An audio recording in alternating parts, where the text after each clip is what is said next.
It's not connecting.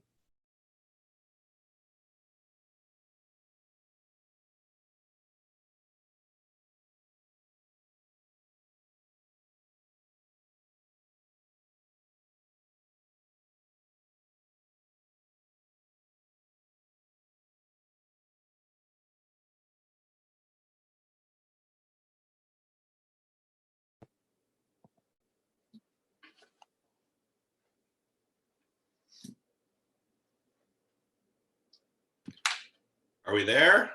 Hey. Hey, okay, we are live. Sorry about the day. We had some trouble getting onto the live portion of the stream, so we're here. Zoom. So here we are. Morning, Joe. May 98th. I think we're doing well, right? May 98th. Welcome, CSL Palm Desert, and everybody that's joining us live on the live stream. In fact, you know what? During today's broadcast, I'd love to know if you would put in the chat just where you're listening from. Are you listening from Palm Desert, Palm Springs? Are you listening from Los Angeles or wherever? Just, you know, put it in the chat line so we can just see, hey, look, this is where we're going. This is where people are listening from. So I knew we had at least one person from Tennessee or Kentucky at one point. They made mention of it. So we have some East Coast folks. Oh yeah, no, we definitely have East Coast folks kicking in. I know that for a fact because they text me later on in the day. But just for other people, again, let us know where you're at. So we've got a busy week again at the center.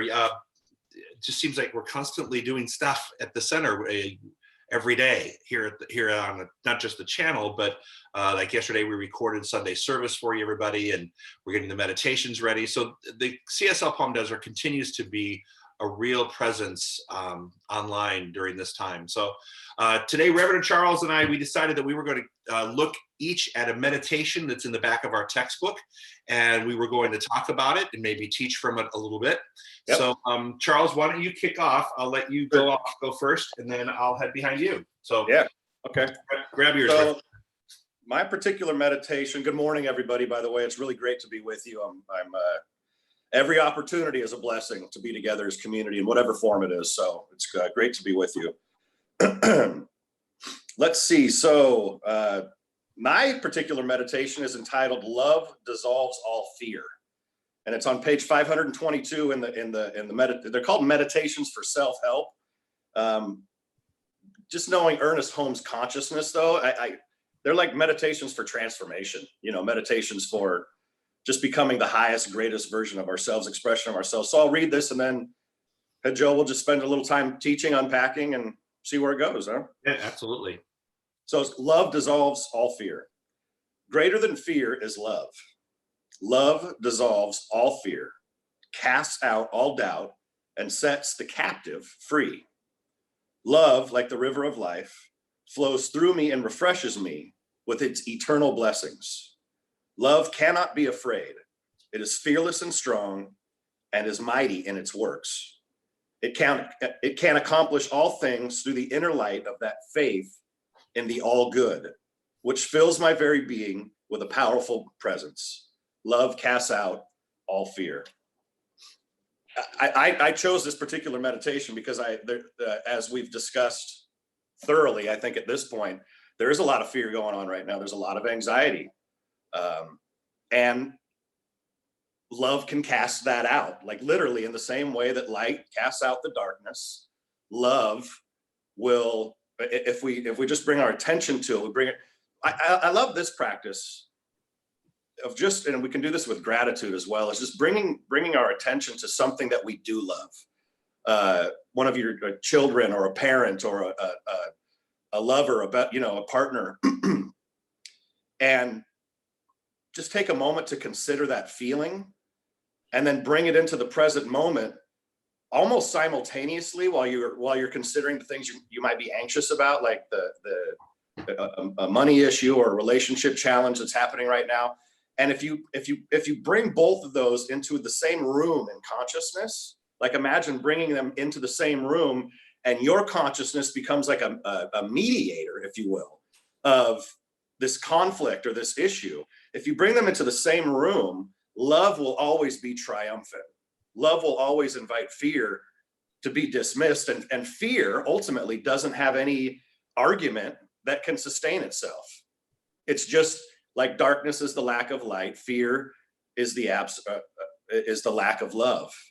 And so if we can just consider something that you love, some way that you love, and almost it's a something you bless the fear with, whatever you're anxious about, it does cast it out. It actually literally asks it to exit your consciousness, and which I invite us into a practice of today. I think that's a great practice we can practice. So I was thinking about that. Yep. Love casts out fear. Yep. It says love casts out all fear. Yeah. And I'm also thinking that it, you know, I don't know. I'm trying not to focus on just the COVID thing, right? Yep. But it is the backdrop of everything we're doing in the shelter in, or, we wouldn't be living this kind of life if we were, not touched by what's going on in that world. Right. I also think wisdom and knowledge casts out fear. Mm. Being aspects of love, wisdom, and knowledge are, everything is either derivative of love or fear. So lately I've been looking at how does wisdom cast out fear? And when I'm looking at the concept of wisdom, I ask myself, am I paying attention? What am I paying attention to? Because, what's my source of wisdom? What is the source that I'm drawing from to make this conclusion, to cast out the fear of this? And is it man-made, or is it man-made, or is it something that I've created, or is it something that I'm being told, or is it something that I'm reading in a book? Where is my information coming from? So when I think about the idea of love casting out all fear, it does, and it's actually a derivative of love, which is spiritual discernment and wisdom, that aids in the process. The problem is when I just say love casts out all fear, and I move into that space when I'm a little heady on something, Yep. when I'm a little overwhelmed by something. Yep. That concept sometimes doesn't come very easily because I'm searching for what love means in the context of the dilemma that I find myself in. Does that make sense? How do you, if I may just, what's your definition of wisdom? How do you qualify wisdom? What is wisdom? Well, to me, it's the accumulated knowledge of everything that I can put together in my own finite mind, right? And trying to make sure that I'm sorting out the source of my information. Okay. And usually it's the false things that I'm believing in that trigger my panic. In other words, when I take my wisdom from other sources instead of myself or our teaching, and not apply things correctly. In other words, if I don't put it through a spiritual filter and I just take it for what it is, usually that's when I get upset. But when I take time to put it through a spiritual filter and then have conversations with it, and have other conversations with other people who are like-minded, it puts it in a different perspective. Yep. So I think part of that, the love casting out fear, is also, the wisdom, the spiritual discernment, the putting all those things through the filter of love, and then it begins to dissipate. I know he talks about casting out. I wish I felt that it was just like a bucket of water, where you're like, okay, cast it out, boop, out the window it goes. But my process takes a lot more time than that. I mean, it almost feels like sometimes I'm taking an eyedropper from the bucket of fear and going, okay, that eliminates this a little bit here and this a little bit here. And so I think people, exactly. I think people are hard on themselves because they think it, when they hear words like it casts out all fear, that there should be this, this switch that just happens. And I think for some people it can, in certain situations it can, but I think for most people, for a lot of people, it's process. Yep. It's the process of this. I also find along that same line is it's a constant practice. That's why we call it spiritual practice, right? I mean, again, I bring things back to athletics. Athletes get it wrong way more often than they get it right. But there's a constant practice and a constant desire to perfect their game or get better. And so I think I would offer that it doesn't it's not like a one-time thing, right? It's not Harry Potter. It's not boom, the magic's been done. I have to over and over again, if we just take those words over and over again, invite love to cast out fear through my spiritual practice. Yeah.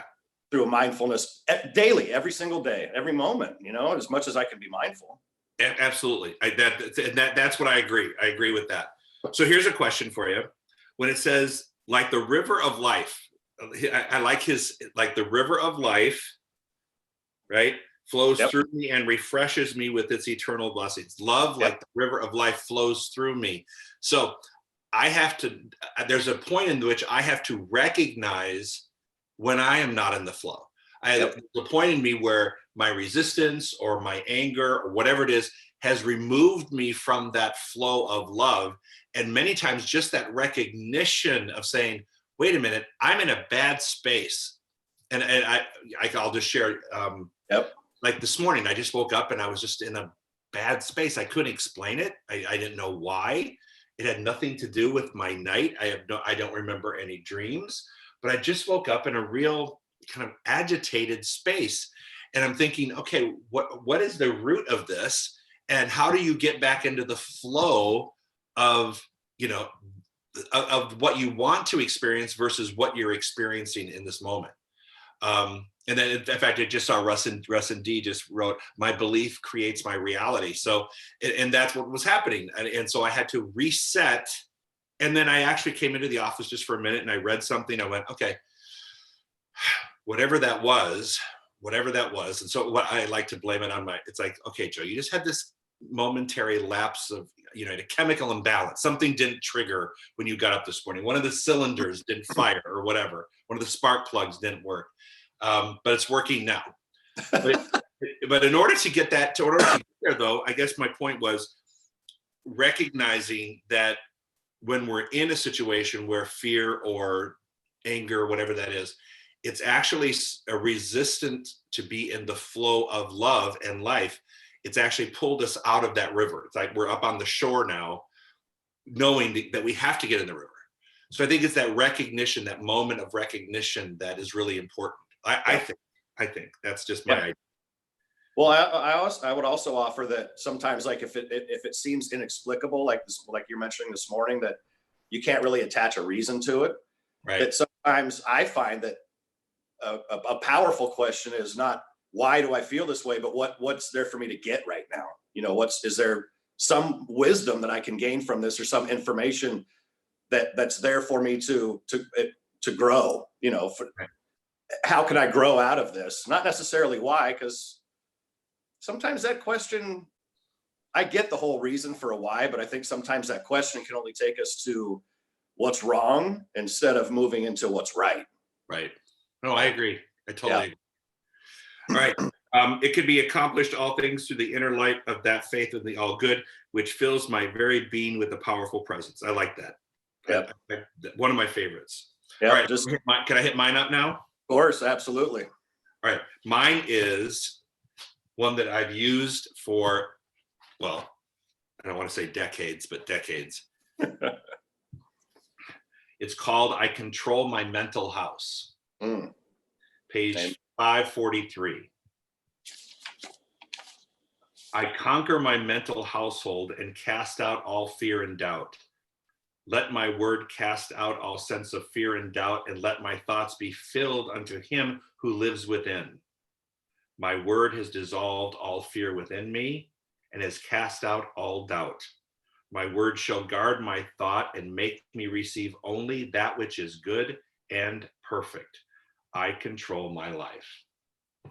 So yesterday when Karen Drucker was doing the chant, one of my chants that I've written, that I've sing to, I don't, did you watch the chant? Were you able to watch it yet?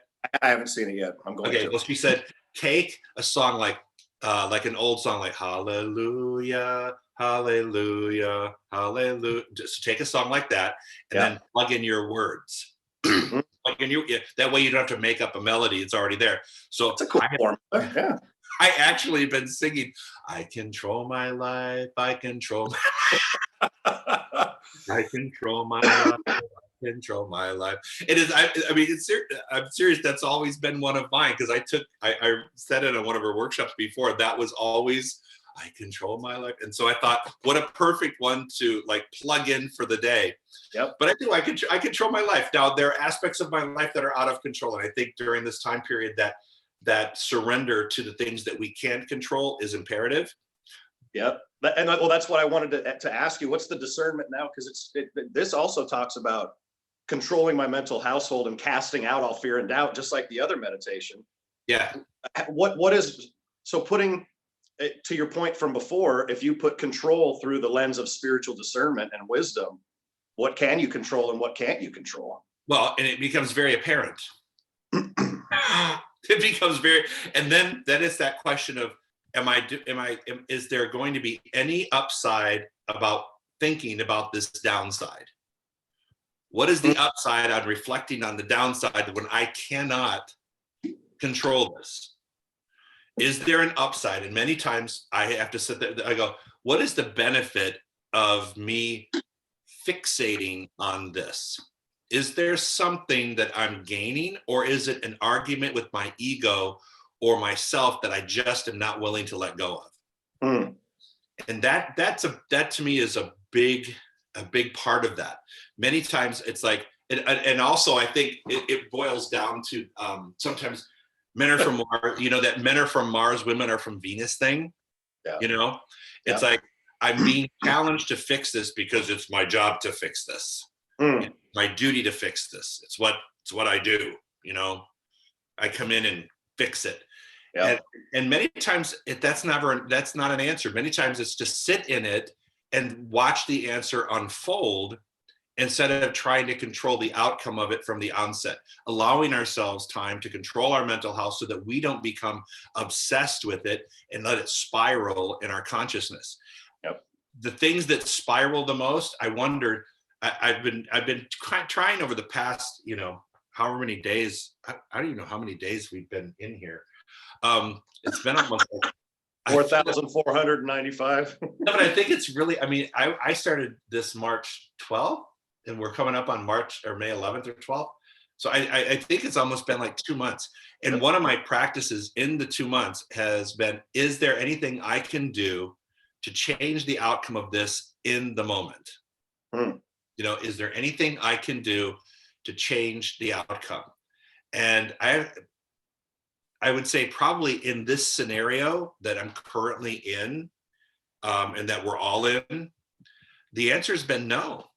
There isn't much I can do except do spiritual work around it. I can do spiritual work, but I can't do anything other than that because, getting out into the world and making it happen isn't a possibility right now. Or, getting to fix something that needs to be fixed, that the offices aren't open. They're non-essential. So it's been a challenge.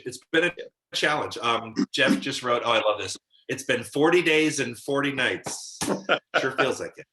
Feels like Isn't 40 it 40 years? What didn't they wander the desert for 40 years? 40 years. Michael Bogart talked about that. 40 is a significant number. Yep. Yeah, 40 is the number. 40, yeah.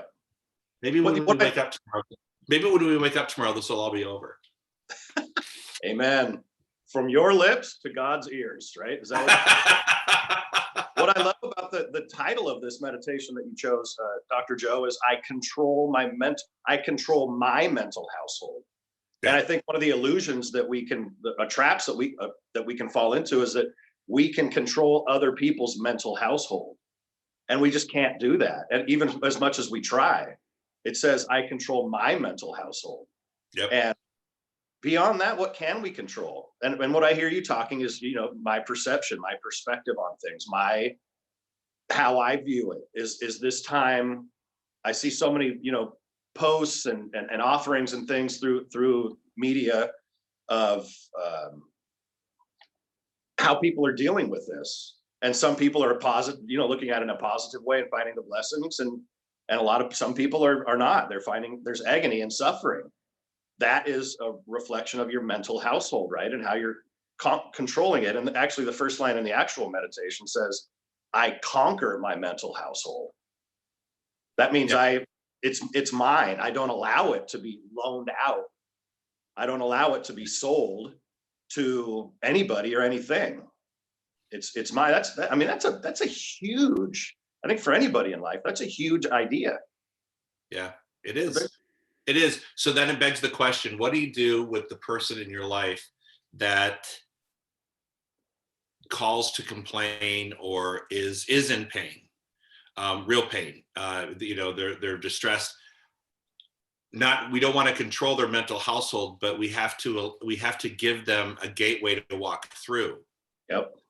I think the key is being able to, well, I think, maybe I'm wrong.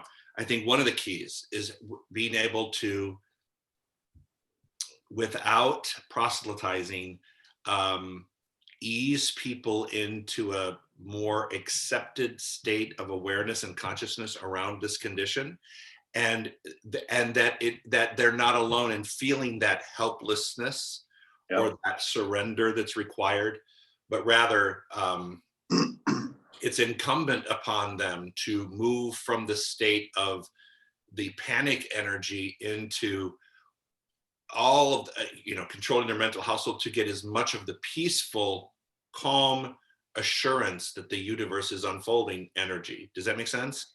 It does. Absolutely. Yeah. And walking people to that place. I mean, there's a lot. It's in varying degrees, obviously. It's in varying degrees, and the whole idea of meet people where they are as well. And how do I, allow the wisdom to this is how this person's. I remember many years ago, I was working with one of my ministerial students, and this person kept coming to me with the kind of the same story they were dealing with. And as a minister, I got fed up. So I just said, look, knock it off. Stop. Just stop. Just like, what's one of your hell no, or like one of the get the hell out. Get the hell out. Just just stop. Like I felt at that point, that was what wisdom was guiding me to say. That at that point it was just I was just going to keep enabling the situation if I didn't say you got it. And that was actually ended up being a transformative moment for this person. And they actually got it in that moment. So I think there's that kind of that thing, like you even say, like, just shut the hell up. Not the person, you shut the hell up. No. Yeah. For people who are joining in, we're not telling other people and didn't hear the talk, then shut the hell up. From one of Dr. Joe's sermons. Shut the hell up, the conversation in our head. I was externalizing the conquering the mental household. Exactly. Yeah. It's like, so, got to walk up on that line a little easier. Some people may not know what we're talking about. Totally. But yeah, we just say that to ourselves. But in this moment, I kind of said that to this person. But we had trust in a relationship and that kind of thing. So, but I think that's part of it as well. But also, when someone comes up and they're in pain, I think empathy and compassion are important, but also, like you said, without proselytizing. But as ministers, we want to minister to people, but we can always minister to ourselves, or we can allow Dr. Holmes to minister to us. Yes. Or Raymond Charles Barker, or Joel Goldsmith, or Eric Butterworth, or whoever we love to be ministered to by. Yeah. Allow them to minister to us. Yeah, I agree. I totally agree. I think one of the key components for me in terms of counseling people, after we're done, we have a ritual. After we're done, I have a ritual, and I'll say, okay, when we're in my office, and I'll say, okay, we're done here. We wrapped it up, and I said, now I'm not going to open the door. Your hand is going to have to hit that doorknob, and when you hit that doorknob, when you walk out of here, you're either going to decide that the work we just did is setting the foundation for the new to unfold. That's awesome. Or you'll take that doorknob, open it up, and walk into what you walked in with, which you didn't want. So you make that decision. Your hand grabs the doorknob, you decide. And as they open the door, I'm like, have you made a decision? And it's interesting, some will go, oh yeah, I've made a decision. And then a week later, they're calling me back wanting to have another session. And I'll say, okay, wait, we've been through this before. What part of this didn't we get before? So I'll go through this again. But I mean, I have a policy. I don't meet people regularly. I don't have a client, like once a week for, like counseling like that. Because it's like, look, if it doesn't work, if it's not working, then I'm the wrong person to help you. You need someone else to give you a different viewpoint for you to move into something else. So a lot of times I'll accept patients or clients like that, but I'll go, okay, look, I'll move it up to here. But if we keep repeating the same thing over and over again, I don't mind multiple issues. We can go through multiples, but when we start repeating them again and again and again, then you have attachment to it. Yep. So you're not controlling your mental house. You're letting the attachment control your mental house. Yep. I'm reminded right now, Dr. Joe, of well, I was reading that little pamphlet that Dr. Tom wrote. Excuse Me While I Call God, I think it's called. Yeah. Which is a sweet little pamphlet, and what he just says, what you have to do. And so he's explaining spiritual mind treatment, affirmative prayer through making a phone call to God. And what I'm taking with in this moment, to your point, is that what any person has to do first, though, is actually recognize there's a phone there, and then I can pick it up. And then I have to pick it up. So like that, if you want to walk through the door, we're ultimately the one that needs to be doing the work. You have to pick the phone up. So when it's time to be ministered to, reach out to a practitioner, reach out to your minister, pick up the book, and then and be willing to be changed. Because they can come to anybody with great ideas and great wisdom, but if we don't have a willing heart, then there's a dam there. Right. Yeah. All right, comments on the line. Here we go. What do we have? Hey. Someone said, the gentle settler said, I feel myself bracing against the essence of the words control and conquer. Create feels more empowering for me. I could agree with that. We're reading the words from the textbook that were written for us in 1920 something. Yeah. You can always replace the words. What I love about the science of mind in particular is that you can choose to replace all sorts of words in the text. Yep. In fact, for those of you who've never read the textbook before, I encourage you to. Daily Use of the Science of Mind is a great book. It's a 365-day spiritual practice where you read there's 365 small chapters, like a page or two a day, and you go through a whole year. Yep. And that they say that by the end of that year, which I believe is true because I did it once early on, that your life will transform. You'll be reading a lot of things differently from there forward. You take anytime you see a capital letter for a word like love or spirit or whatever it is, it's just your interpretation of what God is. So to take the words control and conquer, for some people that is kind of a chest pounding. Those are chest pounding words versus create, but nevertheless, I think the absolutist impression of those words need to be taken into consideration, because many times when we create, we take in all different aspects, and this is saying, no, there's only one thing that has to happen here. And so just an aside to say, look, it's just semantics, but I hear you. I definitely hear you. And if you want to use the word create, then we use the word create. Sometimes it feels, it is more chest pounding to say those other words, I guess. And we need to. They're kind of brutish words. Yeah, they are. Yeah, they're kind of tough. But it also is a reminder too, and I also understand what the person's comment. But I think part of the idea too, the spiritual discernment or the wisdom, is that I'm the only one that can control my mental household, and my mental household is the only thing I can control. Ultimate. And so I've been so much into simplifying the spiritual walk over the past number of years, and just simplifying everything. And this whole idea of control, and it runs in my family. My mom, my brother. We have control. We have folks that can, even in Julia's family, where we talk about it a lot, and how it creates just, this whole idea of dysfunctional family. I think I've already said this at one point, but whoever came up with that did such a great disservice to all of us because every family's dysfunctional. I was going to say, who has a function? Well, Yeah. Who doesn't have an aspect of dysfunction somewhere in their family? I mean, Somehow, and I think a lot of it actually has to do with control, and where the idea of control comes from, and that we want to control things that we can't because somehow we're out of alignment here. We haven't reconciled something here, so we want to control something there, and it's one of the greatest illusions that cause a lot of pain. And one of the things that we're realizing in this moment, so we're required to surrender so much right now, in the spiritual sense of surrender, to not give up, but to give into something so that we can achieve some peace around what's happening. that's exactly, I was just going to say, if we bring that idea of controlling the mental house and love casts out all fear into today, how will that change my day today? Yep. What can I apply today in that, in those ideas? Because to me, there's two specific ideas here.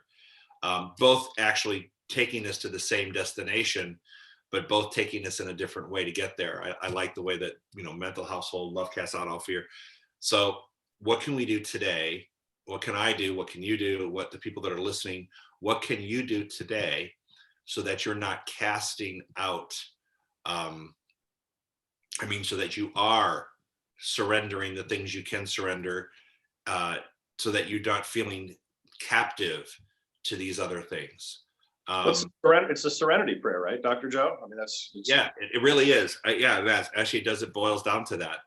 I think that's really important, and I think it's important to not judge yourself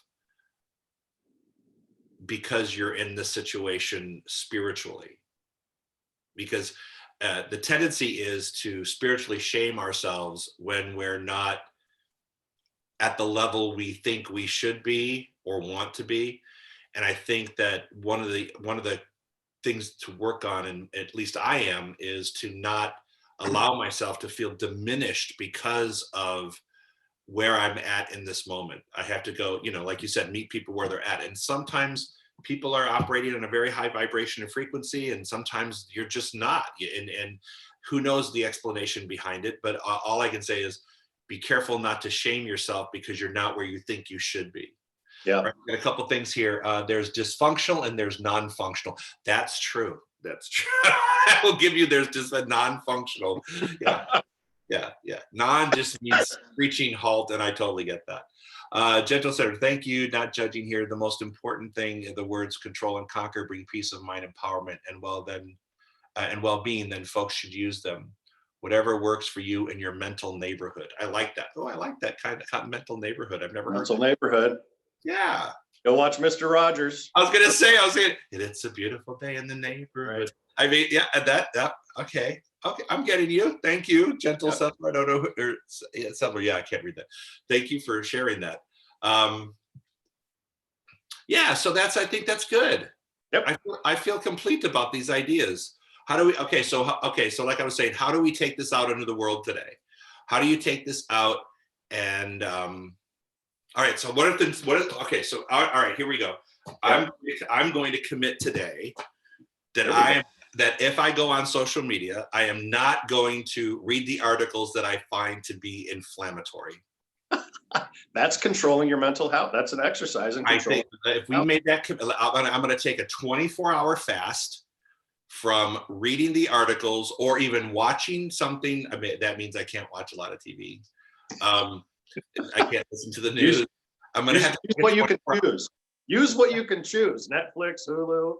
Yeah. Prime, but I mean, I'm going to have to get somewhat educated because I feel like there are some things that are happening. Yeah. Like, we're changing the different stages of opening and things and so forth.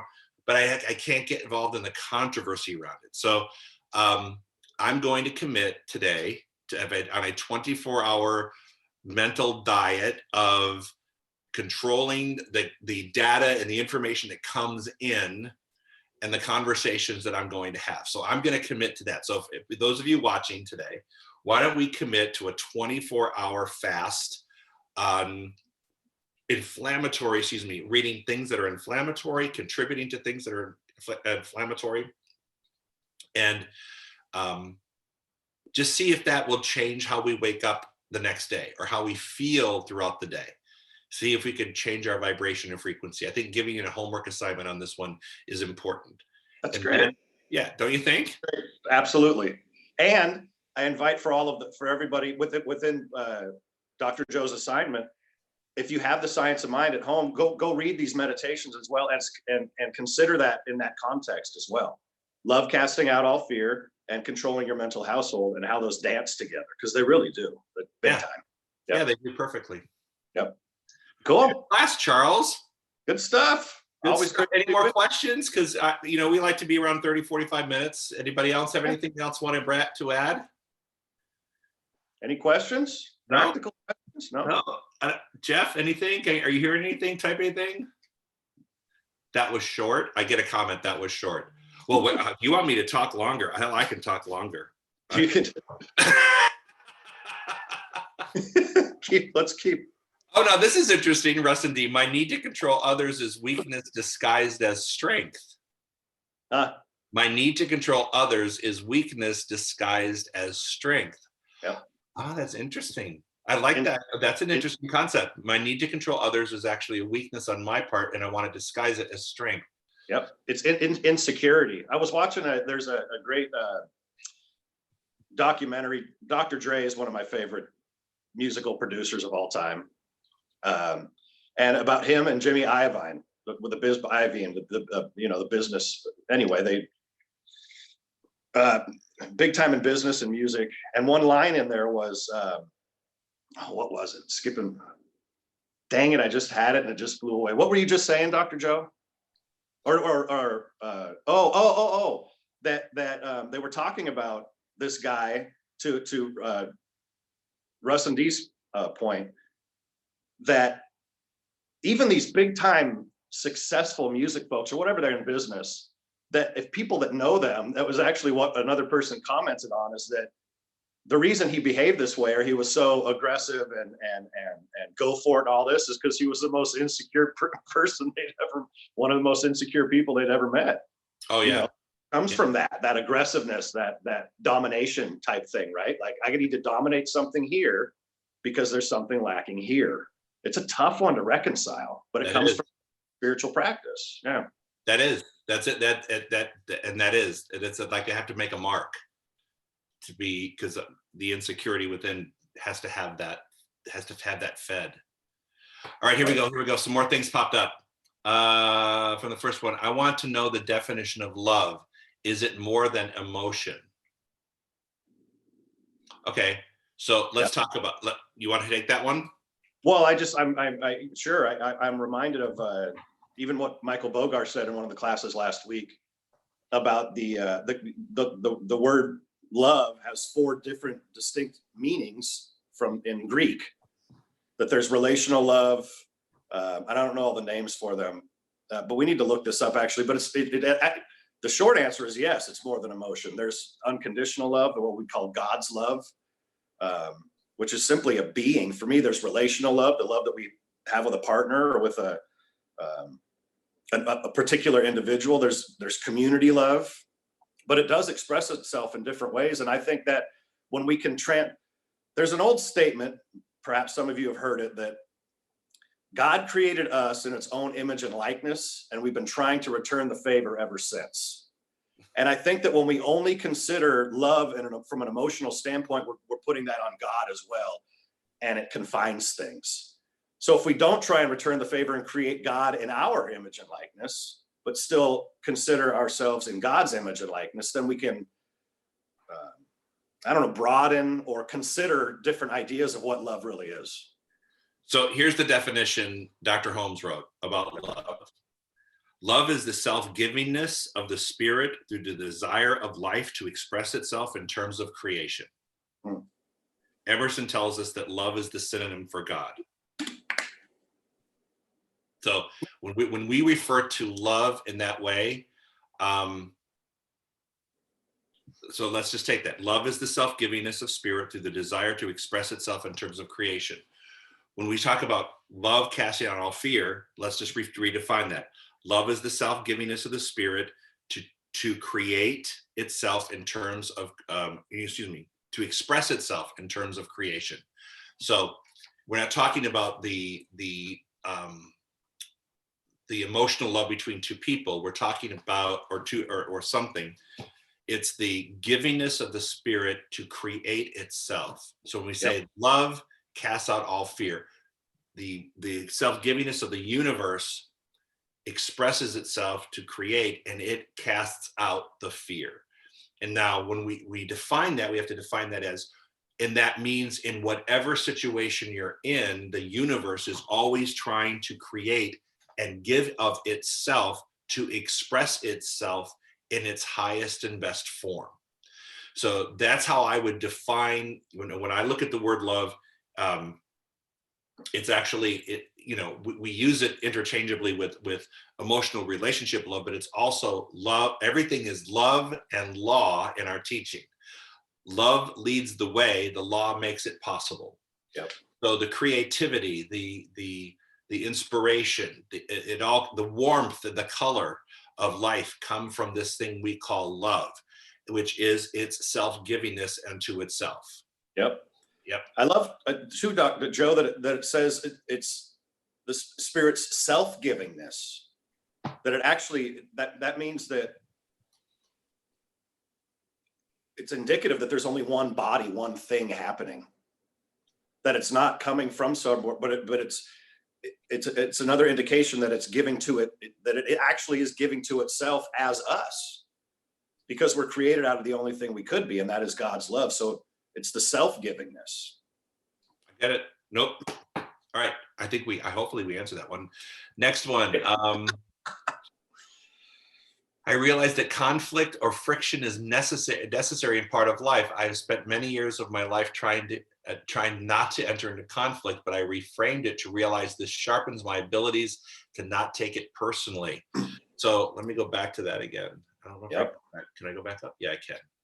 Well, that's what Butterworth says about the thing in your spiritual economics about the oyster and get busy pearling. That when sand gets inside of the oyster, at first it's irritated, but then it uses it and it creates this beautiful pearl out of it, right? The friction, literal friction. Someone once argued, we were having an argument over, do you have to have bad in order to understand good?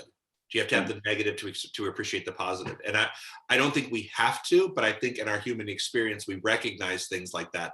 And it further embodies or emboldens our idea of what we want to live with and live from. It's discerning. It creates discernment. Yep. All right, here we go. Another one, learning about the triune nature of God, love, and fits onto the three aspects. Absolutely. You know what? I remember teaching the triune of spirit, the Father, Son, and the Holy Ghost, right? And then spirit, soul, and body. I love teaching that because when you do that, you can see where it really, how this creative process really works. Yep.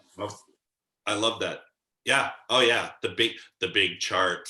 The chart. The triune nature, right? Yep. Now, see, you people are engaged in here. Thank you for leaving comments. So now we can keep going. See, because sometimes I just run out of things to say after 40 minutes. Here we go. Let's see. So I'm glad. So glad I chose to be here this morning instead of turning on CNN. I love that God has given us the ability to make choices instead of creating love energy. I agree. That's my goal today. That's not my goal. That is my intention. That is I'm declaring commitment. Yes. I control my life. I control my life. Yes. Okay. Love is love. Love is God. Love is the law, and love is form. Absolutely. Yep, you got it on the mark. Okay, when I receive remarks or information and attempt to downplay the severity of the COVID, or that is political via email from others, I have finally learned to let it go and accept harmony between the two of us and not respond. Do you agree? Actually, I just had this conversation with someone last night. They said, Joe, you are always very silent on many things, and why are you silent?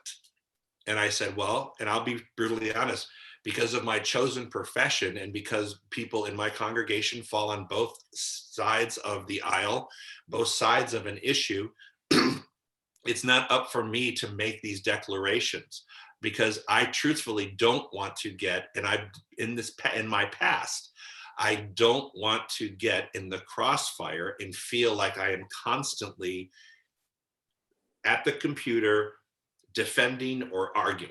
And I've been in situations and jobs that were like that. And I have chosen to say, you know what, I'm not going to be any less authentic with myself, but mine is mine. And all of this, Dr. Tom taught me this a long time ago. He said, politics and anger, he says, those things are private and to yourself. That's why you don't have to tell someone how you vote. You don't have to do that. Your politics are yours and they're private, and keep them that way. And that was those were words of wisdom he gave to me. And I think for 20 years, I've tried my best to keep my personal politics out of something and just teach principle. That's it, Joe. Our chosen profession and what we're called to, our heart's called to, we're here to teach spiritual principle and also teach people how to use their own discernment to filter principle through and then make the choices they want to politically, the foods you eat, all that kind of stuff. Not to tell people what to do. We don't tell you what to think. We teach you how to think. Yep. And you come to your own conclusions. And that's why, for years and years and years, and believe me, for years and years and years, I've been watching different parties come and go, legislation come and go, getting the right to marry and then having it removed. I mean, all these things that happened in the course of my ministry. And I said, and there were very few times that I ever, cross into a line of sharing that, because it's like, look, this is up for you to decide. What do you think? What is right? What is fair? What is just? You got the universe gave you a brain and free will. So have at it. Now is the time to exercise that. So I hope that actually helps you, because I have chosen not to engage in that. I just had that conversation with someone last night. They were actually trying to shame me for not going out there and throwing it on the field. And I just said, you know what? No, there's a time and a place. And right now, this is neither the time nor the place. And I'm good with that. I'm good with just teaching principle and living my own personal politics to myself. All right. We have the ability to choose, instead of greasy foods, choose healthy portions of Dr. Joe and Reverend Charles. Aw, that's sweet.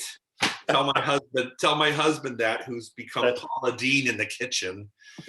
Notice I didn't say, healthy food, some healthy chef. No, Paula Deen in the kitchen now. So speaking of which, let's talk about that. Let's I do want to start wrapping things up here. Next week, what do we have going? Charles, you're talking about prosperity one day, right? Doing a prosperity. I'm going to extrapolate from the Ernest Holmes book, this thing called You. Yep. On Monday, we're going to look at financial recovery and the idea of financial prosperity consciousness in light of some of the teachings in here, and how we can, brave the waters that we're in specifically from the standpoint of finances. And then on Friday, we're going to use the same text, this thing called You, and look at resistance and persistence. Where are you resisting?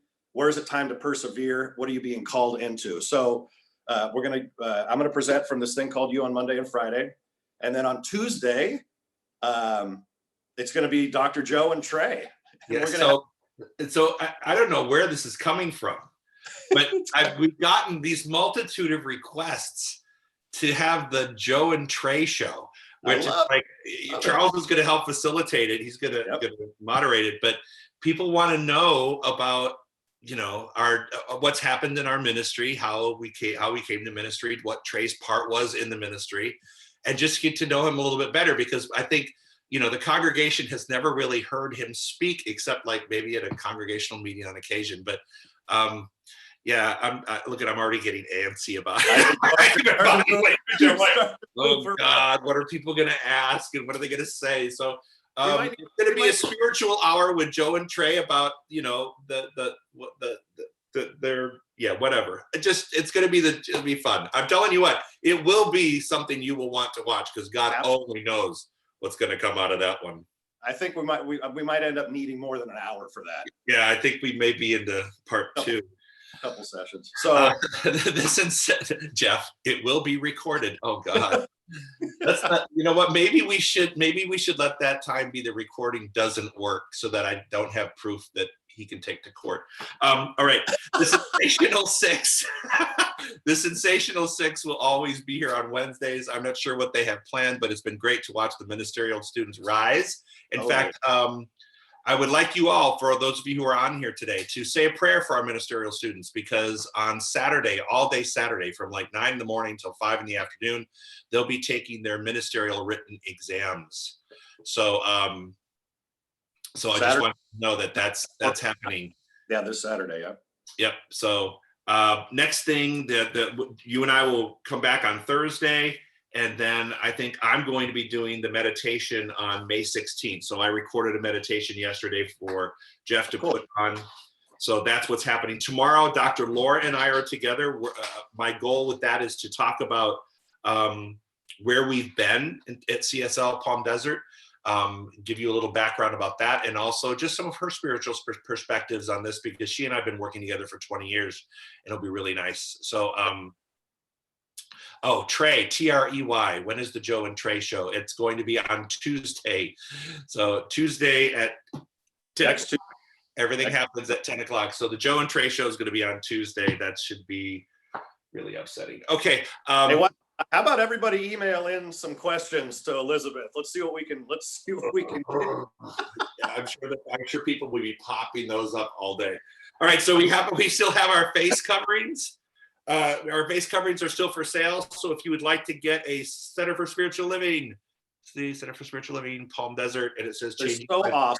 They're so because awesome. we are still in a face covering situation, and you can never have too many of them. Then when you're done, it can be a scarf. But for me, I use it as a headband. I will use it as a headband. When I work out, I'm one of those old school people that wear a headband when I work out, because if not, I sweat when I swim.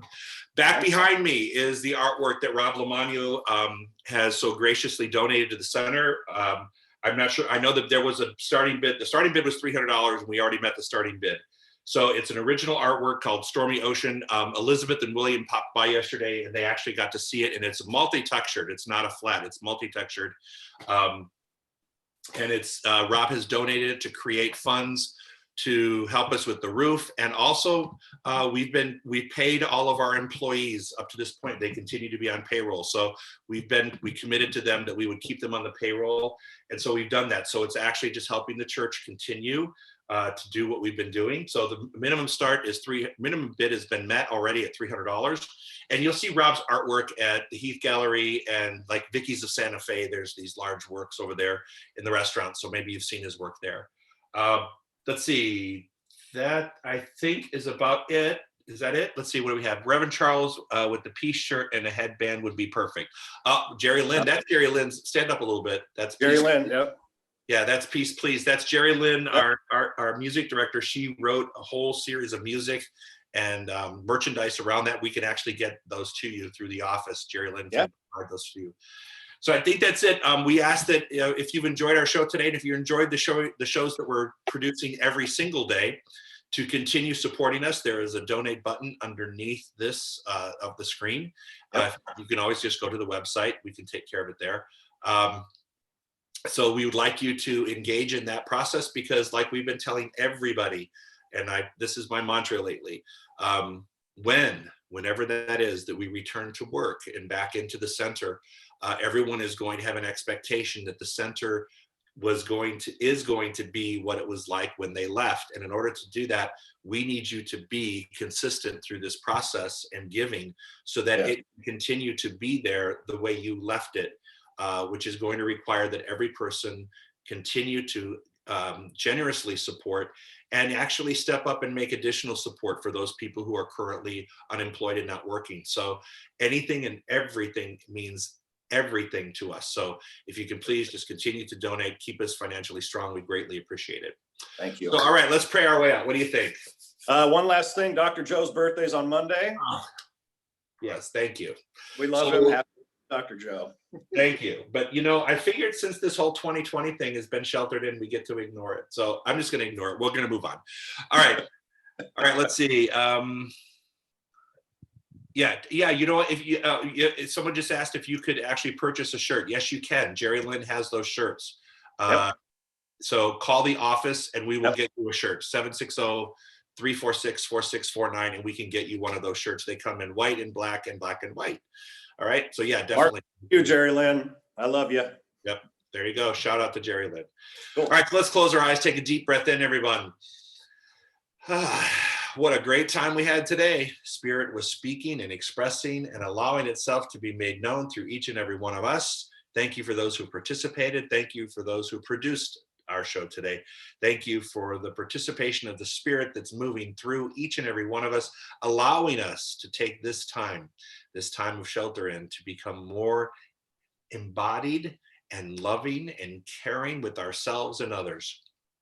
And so we just let this beautiful day unfold as we move into our mental diet of only allowing ourselves to experience and take in that which will move us forward in great gratitude and love, knowing that love casts out all fear and we have control over our mental household today.